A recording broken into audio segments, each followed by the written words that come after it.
Y las dos cosas que creo yo que tenemos como tradición, que ya sea nos involucramos o actuamos de cierta forma, es en la evangelización, ¿verdad?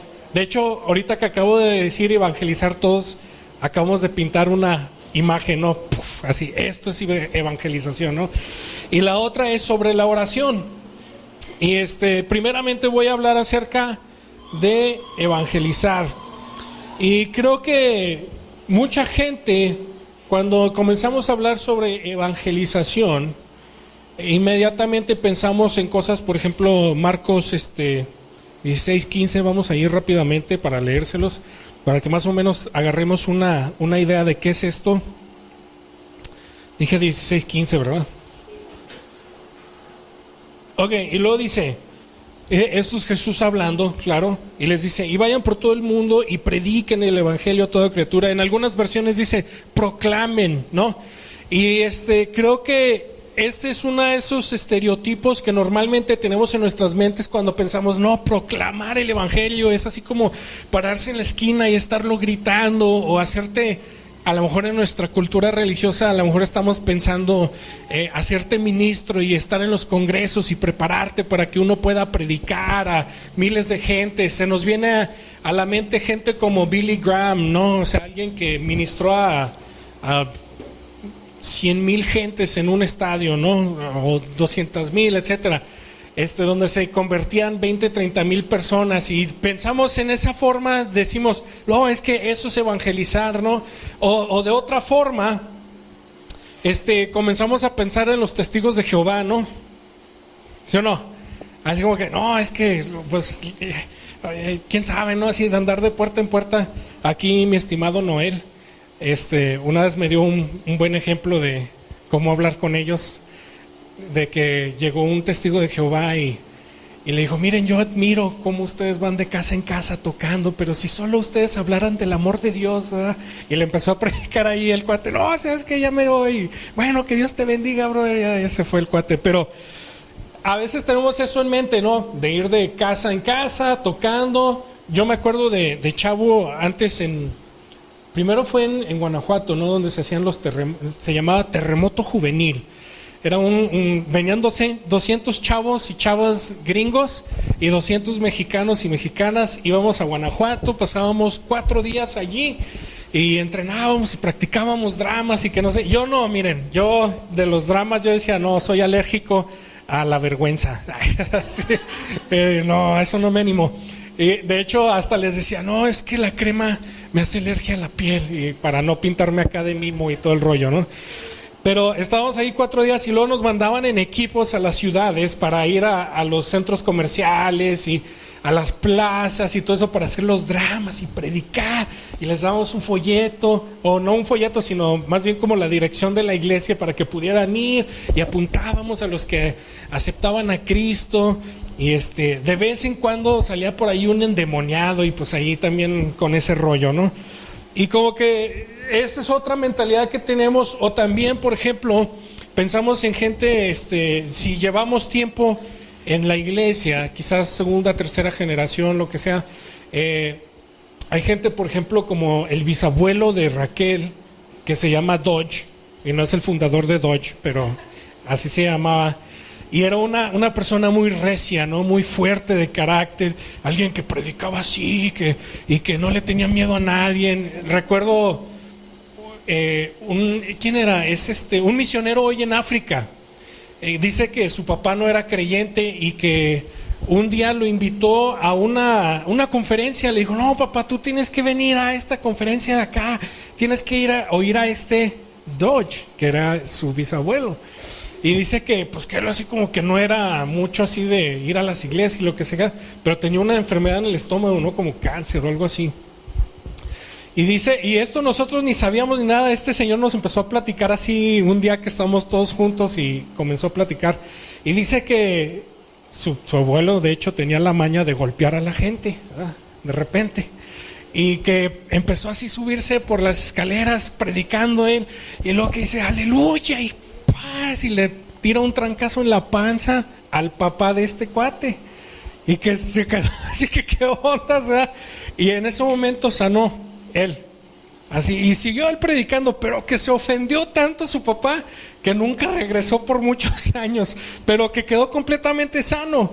Y desde ese momento en adelante él ayudaba a esa iglesia y ese ministerio porque obviamente reconocía lo que había sucedido, ¿no? Pero era tanta la pena que le había dado que no regresó por muchos años. Pero pensamos en gente así, ¿no? Como que gente que es bien animada, bien aventada y todo ese rollo. O también, por ejemplo, su abuelita es otro estereotipo. Creo que normalmente estamos pensando en gente así. A sus, no sé, 70 años estaba en China regalando folletos, así en la calle, acá sí. ¿En el qué? ¿En el templo qué? ¿Budista o algo así? Anda regalando folletos, o sea, ya grande, ¿sí me entienden? No es así como que una muchacha soltera que no tiene nada que perder, ya es abuelita, ya lleva todos estos años y ahí está regalando folletos. Y no está loca, pero ella hace esto. Y la arrestan y la meten a la cárcel ya a sus 70 y tantos años y todo el rollo, pero y como que estamos trabados con estos estereotipos, ¿no? Y comenzamos, creo, a ignorar formas de evangelización que no son tradicionales y nos aferramos a lo tradicional, ya sea porque así hemos sido enseñados o nos permite desligarnos de esa responsabilidad, quizás, ¿verdad? Puede ser una de las dos. Una, pues así me enseñaron. La otra es, pues sabes que a mí me da flojera, y como ya está este sistema, pues lo dejamos así mejor. Y nos comenzamos a divorciar un ejemplo del otro. Yo creo que algunas de las cosas que normalmente no pensamos, por ejemplo, mi suegro, no sé si ustedes han visto los folletitos esos de Chic, publicaciones Chic. Oye, no pueden abrir allá atrás, se me hace que ahí está la llave. Y mi suegro siempre lleva de esas. Y de repente va así a los shows de carros, porque pues allá se hacen así como de las agencias, ¿no? De los carros nuevos. Y te puedes meter y todo el rollo. Y él deja ahí los folletos. Ahí los deja. ¿Por qué? Porque se están metiendo, andan buscando y luego se topan con un folleto y ¿qué onda? Y se lo ponen a leer. También lo que hace es que en los baños, ¿verdad? Nos dejan los baños, dice, estás aburrido en el baño, te sientas, no tienes nada que hacer, pues vas a agarrar el folleto, ¿no? Y como que son de esas cosas que comenzamos a no pensar en eso. Estamos tan trabados en algo tradicional que comenzamos a perder lo que es práctico, ¿no?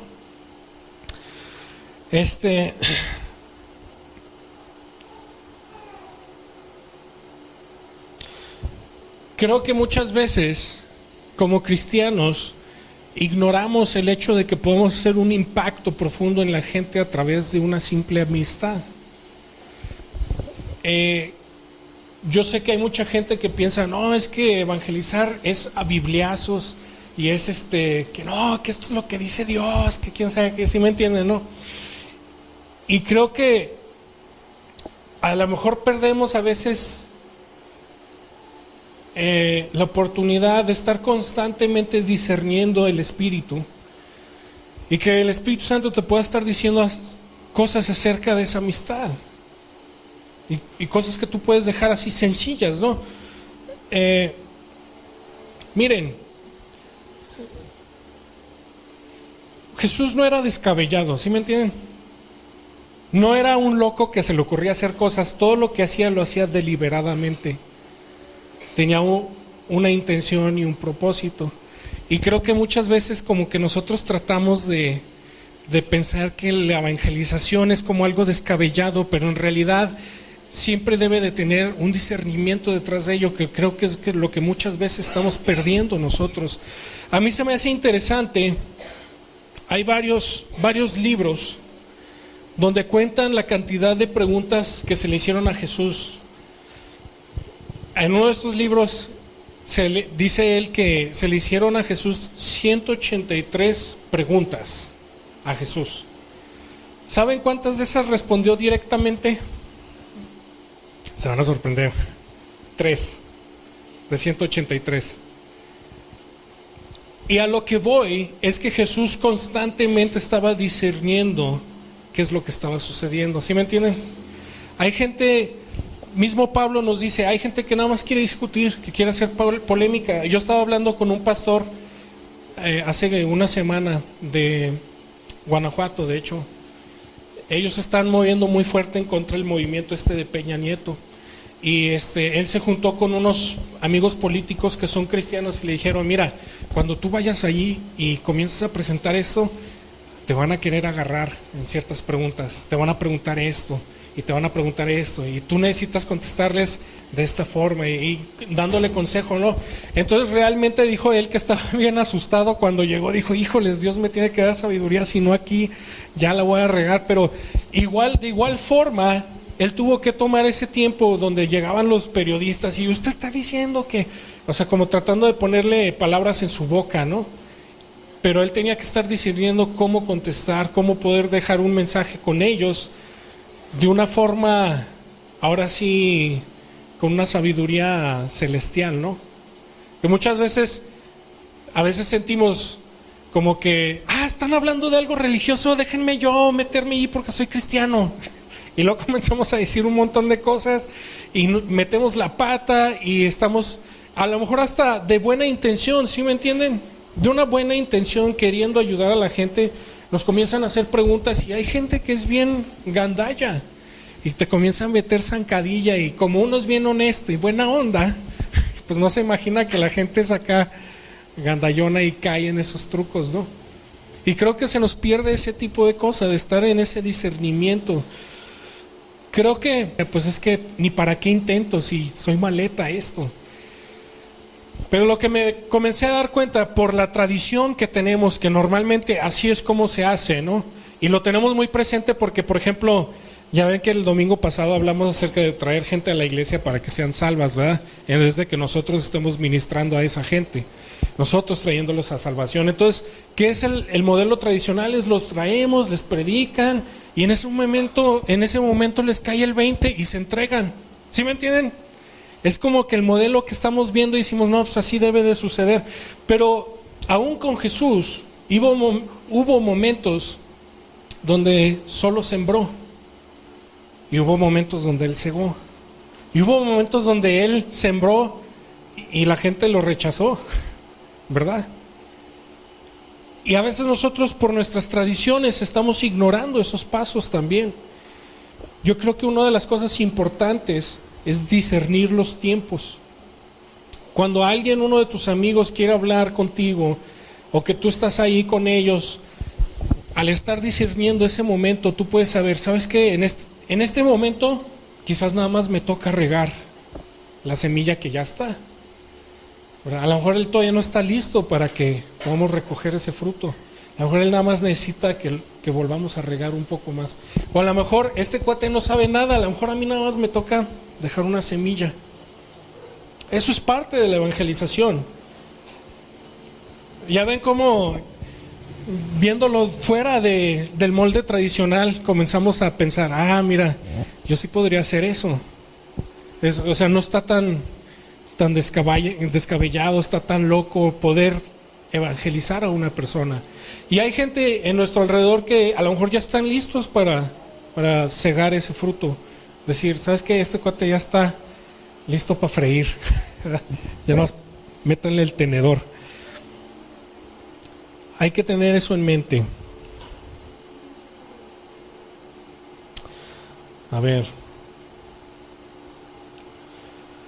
Ok, otra cosa que también en nuestro modelo tradicional, que es algo que yo estoy muy fuerte, que ustedes han oído muchas veces, es acerca del discipulado, ¿no?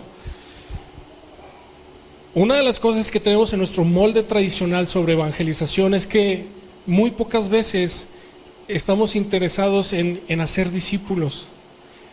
Y puede ser, como dije, una de que así nos enseñaron, o la segunda, que nos da flojera.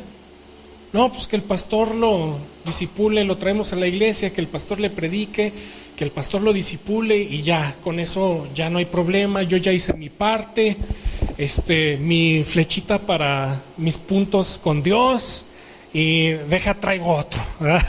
Algo así. Pero en realidad, algo que estamos perdiendo con la evangelización o con ese molde tradicional es que estamos perdiendo el diseño que Dios tiene para nosotros, que es hacer discípulos. que nosotros vayamos a la gente, que nosotros estemos ministrándolos, que nosotros estemos invirtiendo en sus vidas, que nosotros los llevemos a Cristo y que nosotros los discipulemos. ¿Para qué? Para que ellos hagan lo mismo.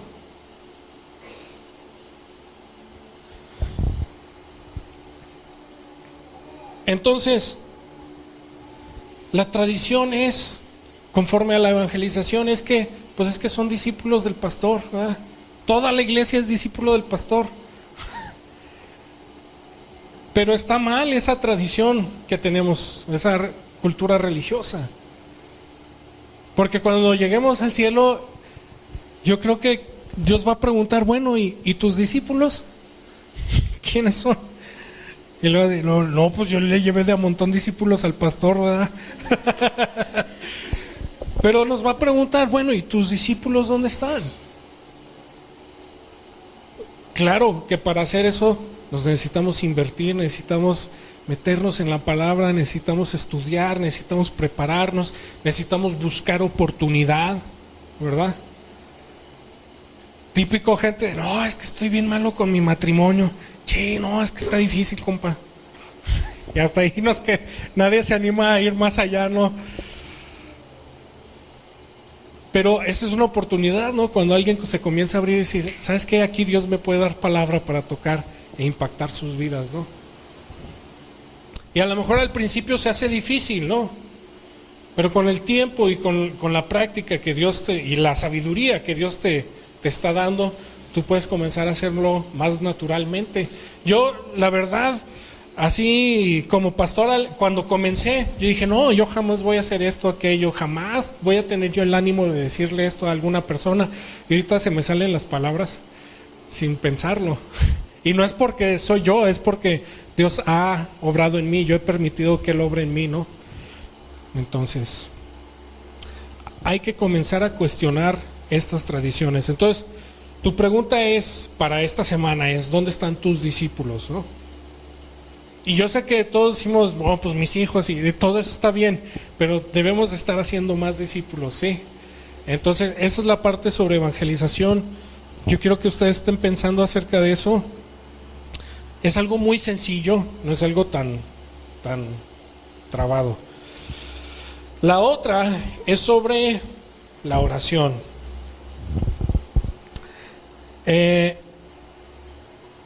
Quiero hablar acerca de la oración de una forma también que es algo muy tradicional, cultural en nuestras vidas, ya sea si eres cristiano, católico o testigo de Jehová, es algo que está muy inculcado en la cultura mexicana, es rezar, ¿no?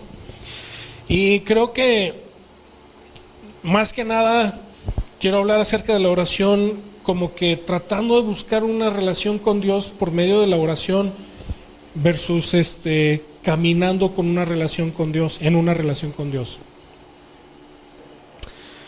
Si nos vamos a Mateo 6:9,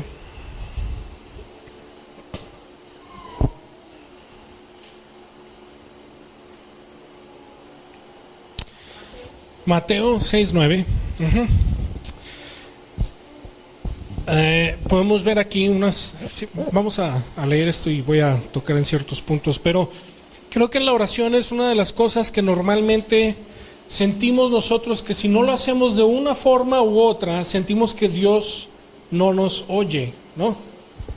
Entonces, si no oramos hincados al lado de nuestra cama, como siempre lo hemos hecho, sentimos, ay, no, es que cómo me puede oír Dios porque no lo hice acá de esta forma con el pelo de acá, así para que agarre más recepción y ¿sí me entienden, no? Pero bueno, yo sé que soy chistoso, pero todos tenemos esa forma que decimos, es que si no lo hago así, es un ritual, así es. Sentimos que Dios no nos oye, ¿sí o no? Es algo que yo he tenido que batallar y pelear en contra de ese sentimiento, porque es algo que te enseñan. No, mijo, cuando usted ore, cierre los ojos. ¿Y por qué cierras los ojos? Dice Jesús que levantaba la mirada al cielo, ¿no? Con los ojos abiertos. No estoy diciendo que está mal, estoy diciendo hay que pensar en por qué es que hacemos estas cosas, qué cosas son rituales o tradición y qué cosas son intencionales. Yo he oído gente que dicen, ¿sabes qué? Es que yo cierro los ojos porque no me quiero distraer. Es perfectamente entendible. No tiene, o sea, no estoy diciendo que una forma u otra está mal. No estoy diciendo hay que ser intencionados en lo que estamos haciendo. Entonces, si no rezamos de cierta forma, que realmente es lo que termina haciendo, es pronunciar una oración, sentimos, no, es que Dios no me oyó, o si no leo mi Biblia, o si no hago esto o aquello, no, entonces Dios no puede oír mis oraciones porque he faltado aquí y acá y yo necesito esto, ¿no? Entonces, llegando aquí al Padre Nuestro, ¿verdad? ¿Qué dice? A ver, déjenme, voy para allá.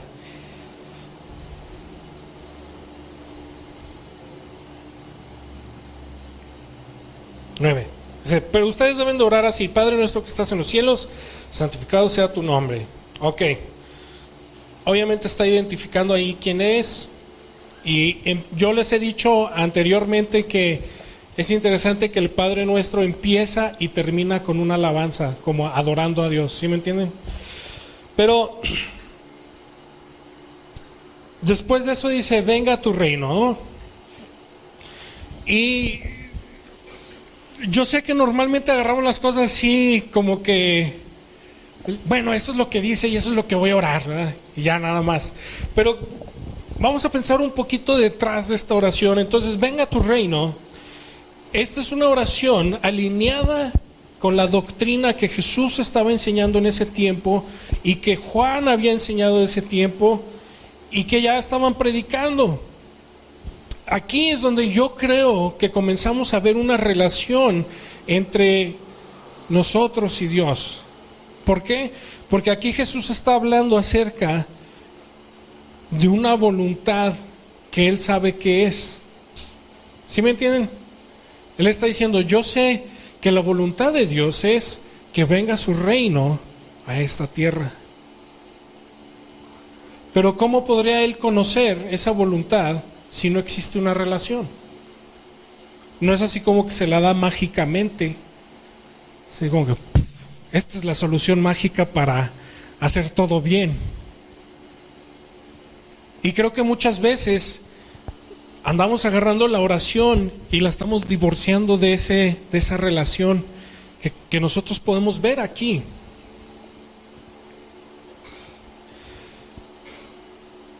Él sabía, ¿verdad? Por decir, después de eso dice, hágase tu voluntad. Jesús sabía que era su voluntad, que Jesús fuera sacrificado, ¿no? De hecho, después dice, ¿sabes qué? Si puede pasar esta copa de mí, pues sería mejor, pero que tu voluntad se haga. Entonces, Él conocía esa voluntad, pero Él la conocía porque tenía una relación con Dios. Él dijo, yo no hago nada por mí mismo, yo hago lo que yo veo que el Padre hace. ¿Sí me entienden? Están muy callados. A ver, vamos a volver a empezar. Ay, no. Fíjense, justo antes de eso dice, no oren ustedes como los que usan muchas palabrerías, ¿no? Dice que al usar muchas palabrerías van a creer que así Dios los va a oír. Dice, porque Dios ya conoce lo que ustedes necesiten antes de que lo pidan. Y no creo que Él está diciendo Dios conoce porque es Dios. ¿Sí? Yo creo que Él está diciendo Dios conoce porque ya existe esa relación. Y Él sabe cuál es tu necesidad. Porque hay gente, hay un ejemplo después donde dice que llegan al cielo y dicen, no, apártate de mí, yo no te conozco. Pero no está hablando de que yo no te conozco porque no soy Dios. Está diciendo yo no te conozco porque no hay una relación. Pero qué padre que al tener esa relación es como tener un papá, ¿no? Que donde tú vives y que Él sabe que necesitas algo y antes de tú pedírselo, Él, no, yo ya sé, mijo. Usted necesita desodorante. Haga algo así. Ya lo sabía, mijo. Qué bueno que me preguntó. Pero es ese tipo de relación donde uno está comenzando a orar, afirmando la voluntad que Dios tiene No nada más porque es una fórmula, sino porque realmente uno está conociendo la voluntad de Dios. Entonces cuando, por ejemplo, está con, vamos a decir, les voy a usar de ejemplo a Noel y a Janet, ¿verdad? Que ellos se están impulsando por fe, ¿no? Y ellos podrían decir, no, Dios, que se haga tu voluntad, así como que, pues aquí estoy, ¿verdad? Pero no es así. Ellos en su corazón tienen un llamado, ¿sí me entienden? Y ellos pueden orar con una afirmación acerca de ese llamado, diciendo, no, Señor, sabemos que esta es tu voluntad en nuestra vida y queremos que se haga conforme a esa voluntad. Pero sin tener esa relación, uno no puede orar con esa afirmación. Y muchas veces agarramos la oración, en vez de ser un producto de una amistad que estamos viviendo con Dios, lo agarramos como si fuera la maquinita de chicles, ¿no? Si le meto aquí me peso y luego ya me sale mi bendición.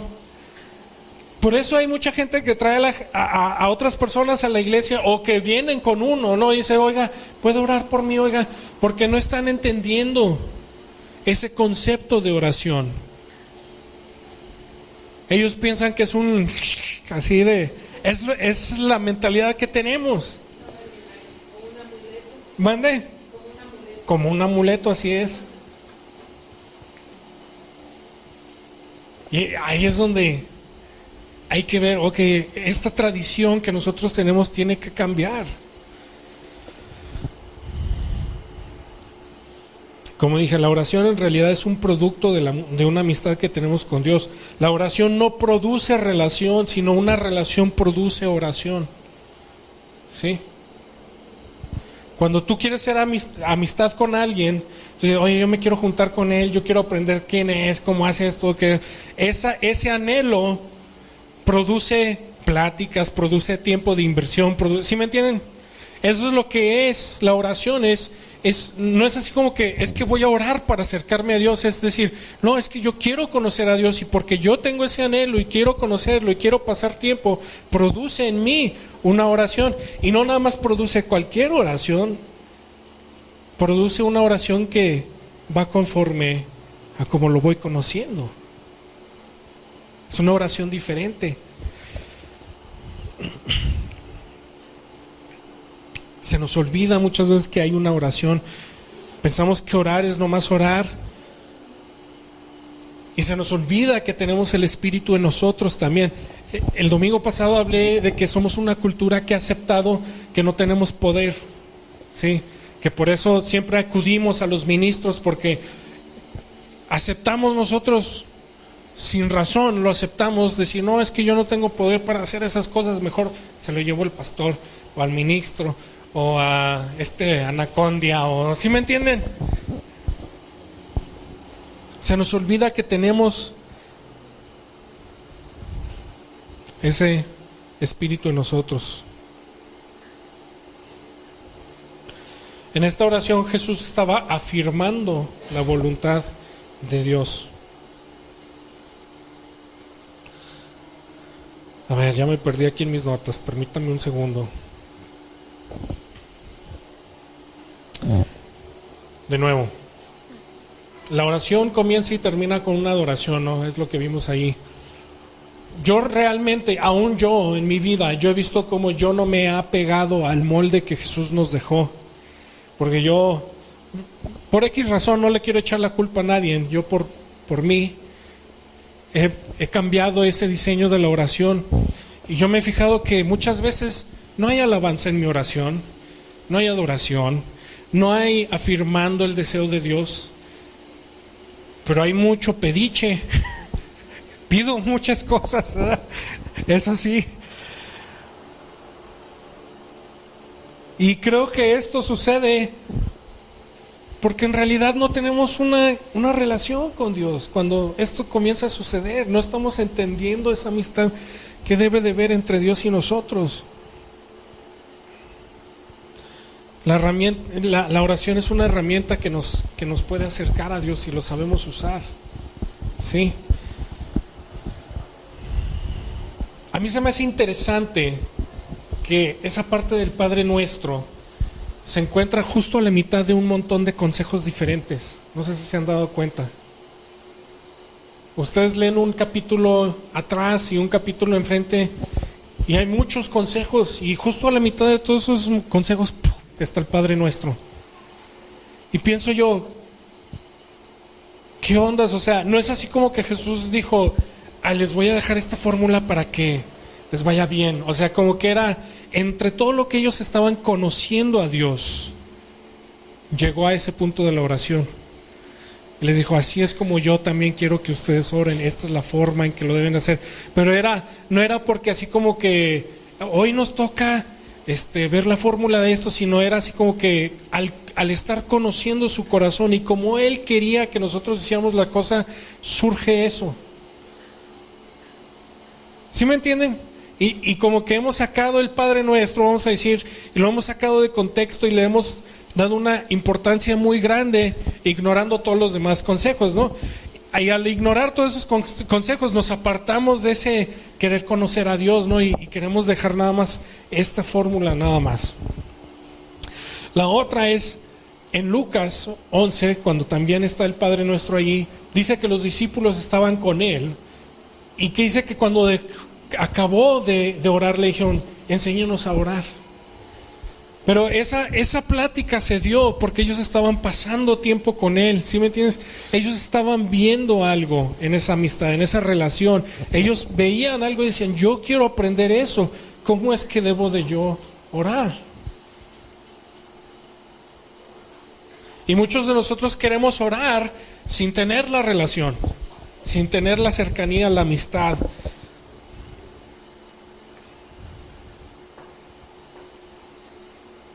Y para mí lo que me muestra es que realmente al estar cerca de Dios es como comenzamos a aprender esos misterios, ¿no? Que normalmente es como que, ¿qué onda? ¿Y esto qué quiere decir? ¿Y por qué esto? ¿Y por qué aquello? En Juan 14:17 dice que el Espíritu de Dios está en nosotros. Tenemos una comunicación nosotros directa con Dios. Y no solo eso, sino el Espíritu está constantemente en comunicación con nosotros.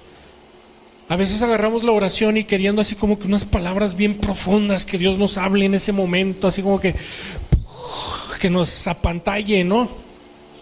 Sí, así.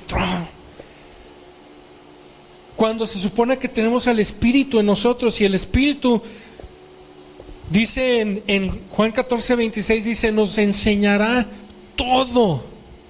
Pues no nos puede enseñar si no hay comunicación, ¿no? Entonces, si hay comunicación, quiere decir que el Espíritu está constantemente dándonos dirección todo el tiempo, todo el día. Pero nosotros queremos limitar esa oración tradicionalmente a un momento. Este es mi momento de hablar con Dios. Ya, ahí quedo, compa, ahí nos vemos mañana. Y está equivocado esa forma. La oración es algo constante durante todo el día, que estamos en comunicación con el Espíritu. Y para poder aprender, ¿qué decir? Que necesitamos someternos a ciertas cosas, ¿no? Cuando tú quieres aprender en una escuela, tú ves qué horario tienen, te sujetas a ese horario, pagas ciertas cosas, tienes que llegar a tiempo, tienes que pasar los exámenes para aprender. Y es lo mismo aquí, si nosotros todos tenemos ese espíritu, pero si no queremos ser enseñados, pues obviamente no vamos a tener esa comunicación entre Dios y nosotros y no vamos a poder aprender del espíritu y siempre vamos a estar estancados espiritualmente toda la vida. Y algunos lo hacen por flojera, otros simplemente porque no han sido enseñados. Entonces, ustedes a lo mejor piensan, bueno, ¿qué tipo de cosas son como el Espíritu nos habla, ¿no? Diariamente? Y hay cosas bien sencillas. Y yo sé que se va a oír tonto, ¿verdad? Pero esa es la verdad. Voy a empezar con esto. Lo más sencillo así que yo puedo imaginarme de lo que yo he experimentado de esa comunicación entre el Espíritu y yo. Yo tengo esta herramienta de aquí, ¿no? Justo cuando la compré, pues no la usaba mucho, se me quedaba de repente. Y me acuerdo una vez íbamos a venir aquí el domingo Y estaba allí, o no me acuerdo si lo vi o no sé qué, pero estaba yo poniéndome mi cinturón y así se me vino a la mente, necesitas llevarte hoy tu herramienta. Y dije, no, pero pues voy a la iglesia. Y me puse mi cinturón y llegué aquí. Y adivinen qué, necesitaba mi herramienta ese día. Algo bien sencillo, ¿no? Y a lo mejor ustedes piensan, no, eso qué ondas, pero lo que pasa es que cuando comienzas a tener esa sensibilidad, el Espíritu comienza a ayudarte en cosas bien sencillas. Mi suegra dice que un día iba manejando detrás de un señor que llevaba remolcando una lancha. Y que pues ella manejando normal, ¿no? Y de repente se le vino a la mente, ¿y si se suelta la lancha? ¿Qué vas a hacer? Y, ay, no, pues, y frenó e hizo distancia. Dice que en cuanto hizo distancia, se zafó la lancha. Y empezó a volar y todos esquivándola y todo, pero ella estaba bien porque ella había hecho distancia, ¿no? Bueno, algo un poquito más serio, ¿no? Yo recuerdo otro señor, no me acuerdo su nombre, pero se apellidaba Mata. Pobre señor, ¿verdad? Dice que un día en Aguascalientes, un pastor de Aguascalientes, que iba en la noche caminando en una de las calles, y que en su espíritu él sintió que su espíritu le dijo, corre. Él dice, pero pues, ¿por qué? Si no hay nadie, ¿verdad? Y que le decía, corre. Y decía, pues, así como que volteaba a ver, así como que ¿quién me viene siguiendo, no? Y le decía, que corras. Y dice, bueno, como que comencé a trotar así como que muy tranquilo y así, pues nadie, no hay nadie. Y que de repente su espíritu así como que le gritó, que corras. Y que uy, empezó así a correr, ¿no? Y que en eso que comenzó a correr ya corriendo, que volteó y de la esquina salieron 3 chavos con navajas persiguiéndolo porque lo querían asaltar, pero él ya les había sacado un buen cacho, ¿no? Pues cuando los vio dijo, patitas, ¿para qué te quiero? ¿Eh? Y córrele, y se echó a correr. Ese es ese tipo de comunicación, ¿sí me entienden? Que a lo mejor uno, o sea, hasta son cosas prácticas. El bisabuelo de Raquel, viviendo en Hawái, se me hace que les he comentado esta historia anteriormente, por fin habían obtenido una casa bonita justo en la playa y su bisabuelita estaba tan contenta porque habían sufrido mucho en Tibet y de hecho estaban en Hawái porque se soltó la Segunda Guerra Mundial y ellos se habían ido a Hawái mientras se acababa. Y dice que estaban bien contentos y que un día de repente 11 hijos, ¿cómo la ven? Una mexicana, total, ¿verdad? Era gringa, pero así con el nopal acá. Y un día de repente llega el bisabuelo y le dice, ¿sabes qué? Necesitas empacar todo, nos necesitamos ir. Y ella dijo, ¿pero a dónde? No, pues siento que necesitamos cambiarnos aquí, una casa que está aquí arriba. E empacó todo y se fueron a esa casa y dice que la casa estaba horrible, que había ratas. Todo esto está en un libro que escribió, ¿no? Y que en la noche, que ellos oyeron mucho ruido, no supieron qué había pasado y en la mañana se despertaron y dijeron, oye, no, que se fueron todas las casas de la playa. Y ellos fueron, ¿qué pasó? Pues esa noche había llegado un tsunami y barrió con todas esas casas que todas estaban ahí. Ese es el tipo de comunicación que es la oración realmente. ¿Sí me entienden? Nos da esa puerta a ese tipo de cosas donde tú no tienes que estar así como que, híjoles, necesito 10 minutos para sentarme a orar con Dios, a ver qué es lo que me quiere decir. Si tú tienes esa ventana constantemente abierta con Él, Él te puede estar dando indicaciones todo el día, constantemente, qué debes de hacer, qué no debes de hacer. Ustedes nunca han sentido, ¿sabes qué? A lo mejor hoy no debería de irme por este camino. ¿Nadie jamás ha sentido algo así? ¿De aquí quién es? Yo sí. Sin razón, ¿no?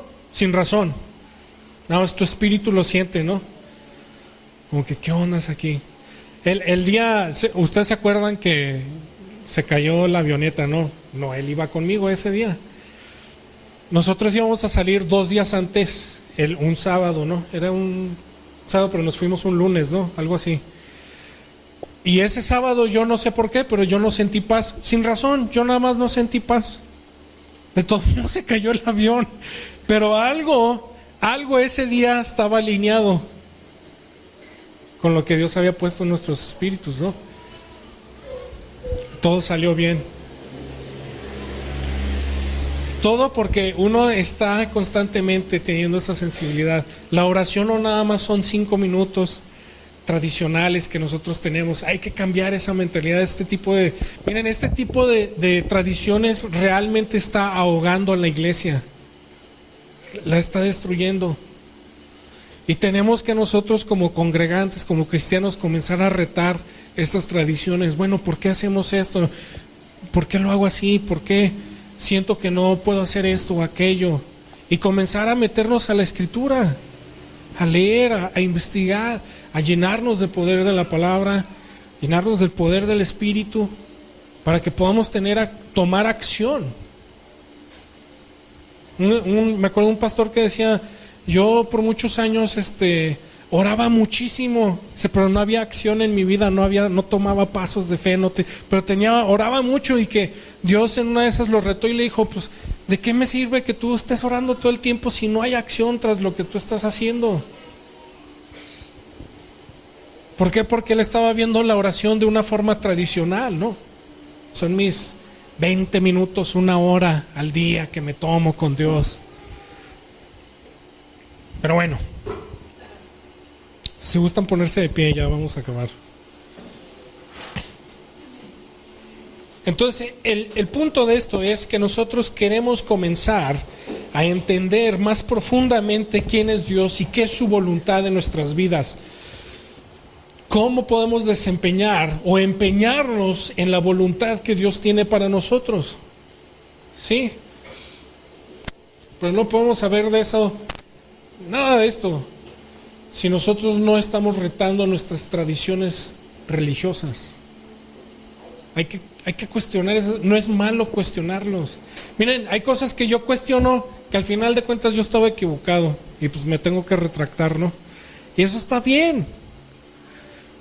Pero en muchas otras ocasiones yo he retado ciertas mentalidades y gracias a Dios, Dios me ha traído revelación a través de mi esposa o a mí o a través de mi pastor o de mi mamá platicando, y ha traído revelación para poder soltarme de muchas cosas que no son necesarias, que son leyes, ¿no? Leyes tradicionales, ahora sí, tradiciones hechas por el hombre. Y gracias a Dios he podido soltar muchas de esas cosas. Todavía me queda mucho, yo creo, pero he podido soltar de esas cosas y decir: bueno, vamos a soltar eso y vamos a hacer lo que Dios desea. Y de eso se trata, soltar nuestras tradiciones para hacer lo que Dios desea. Y no se espanten, Dios los va a llevar paso a paso. Cuando menos piensen, ya van a estar como el sapo ese frito, ni cuenta se dieron cómo quedaron ahí, pero poco a poco Él nos lleva a eso, ¿no? Bueno, yo sé que están muy serios, pero espero que les haya servido de algo. Vamos a orar y quedamos despedidos. Siento como que a lo mejor hay algunos, no sé quiénes, como dicen, que se ponga el zapato al que le quedó, ¿no? Pero a lo mejor mientras estamos orando, que a lo mejor ustedes sienten algo y de ustedes mismos oren a Dios para que Él comience a retarlos a ustedes, a cada uno de nosotros en nuestras tradiciones religiosas que tenemos. ¿Dónde es donde hemos estado impidiendo que Dios pueda obrar en nuestras vidas? Muy bien. Padre, yo te pido, Señor, que tú comiences a revelarnos y a retarnos en las cosas que nosotros hemos respetado o hemos decidido hacer tradición, que han impedido el mover de tu espíritu, han impedido el mover de tu palabra, que a lo mejor hasta hemos llegado a causar a otros que se aparten porque no fuimos sensibles, porque no no fuimos enseñados quizás, o a lo mejor porque fuimos tercos, porque teníamos ciertas tradiciones. Yo te pido, Señor, que tú comiences a quebrar o a romper estas tradiciones que nosotros tenemos, con las que crecimos, y que realmente comencemos a ver las cosas como tú las has diseñado, Señor, no como hemos sido enseñados por los hombres.